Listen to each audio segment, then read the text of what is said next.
The concrete of the South Bronx didn't just scrape your knees, it scraped your spirit. Leo knew the texture of it better than he knew his own bed sheets.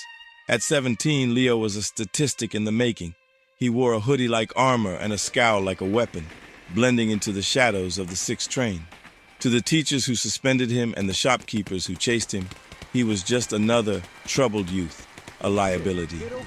But they didn't see him stopping to pull a stray kitten out of a storm drain in the pouring rain. They didn't see him giving his last crumpled $5 bill to the homeless veteran on Burnside Avenue. Leo's soul was a diamond wrapped in dirty rags. He wanted to fix the broken things around him, but he only knew how to survive them.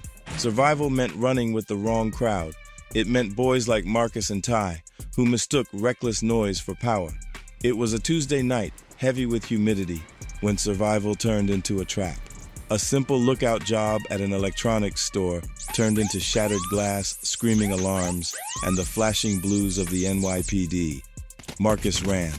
Ty ran. Leo stayed behind to help the terrified night watchman up from the floor. That hesitation cost him 3 years upstate. Prison was a grayscale nightmare. It was a place designed to extinguish sparks, and Leo felt his light dimming. He fought to keep his food, fought to keep his sanity, and eventually he landed in solitary confinement for refusing to join a gang. The box was absolute darkness. No sound, no time, just the crushing weight of his own heartbeat. On the 3rd day, the darkness broke. It didn't start as a glow, it started as a frequency, a high-pitched hum that vibrated in Leo's teeth. Then, the corner of his cell dissolved into blinding white gold brilliance. It wasn't a man with wings, it was a geometry of pure energy, a being of fracture and light that made the concrete walls look like smoke. Leo pressed his back against the cold door, shielding his eyes. "What are you?" The voice didn't come from the light, it echoed inside Leo's ribcage. "The world sleeps, Leo. You were born to be the alarm." "I'm nobody," Leo whispered, tears streaming down his face. "I'm a convict." "The fire does not care about the chimney," the being resonated. "Your spirit has remained whole despite the fracture. You have chosen compassion in the face of suffering. Now, choose power." The light surged forward, slamming into Leo's chest. It wasn't painful, it was like inhaling a thunderstorm. He gasped, his back arching, as invisible circuits in his blood unlocked. "Wake them up!" The voice faded as the cell returned to darkness. Leo sat panting on the floor. He looked at the plastic spoon sitting on his dinner tray 3 feet away. He didn't reach for it, he just pulled at the space between them with his mind. The spoon rattled.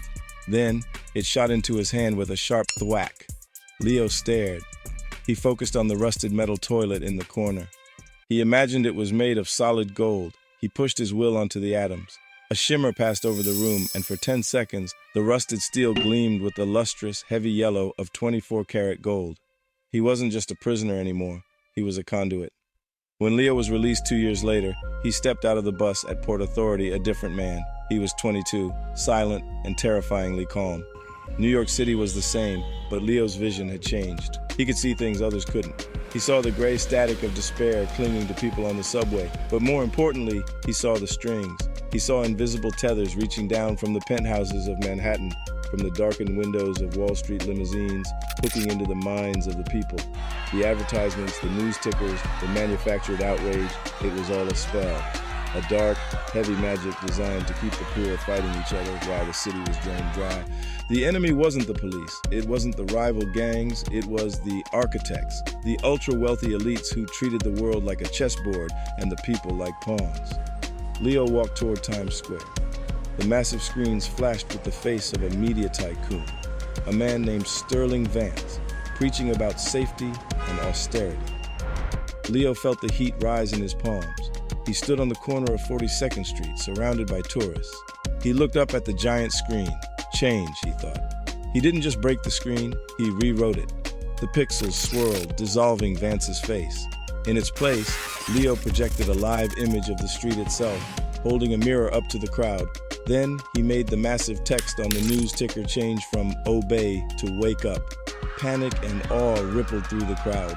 Phones came out.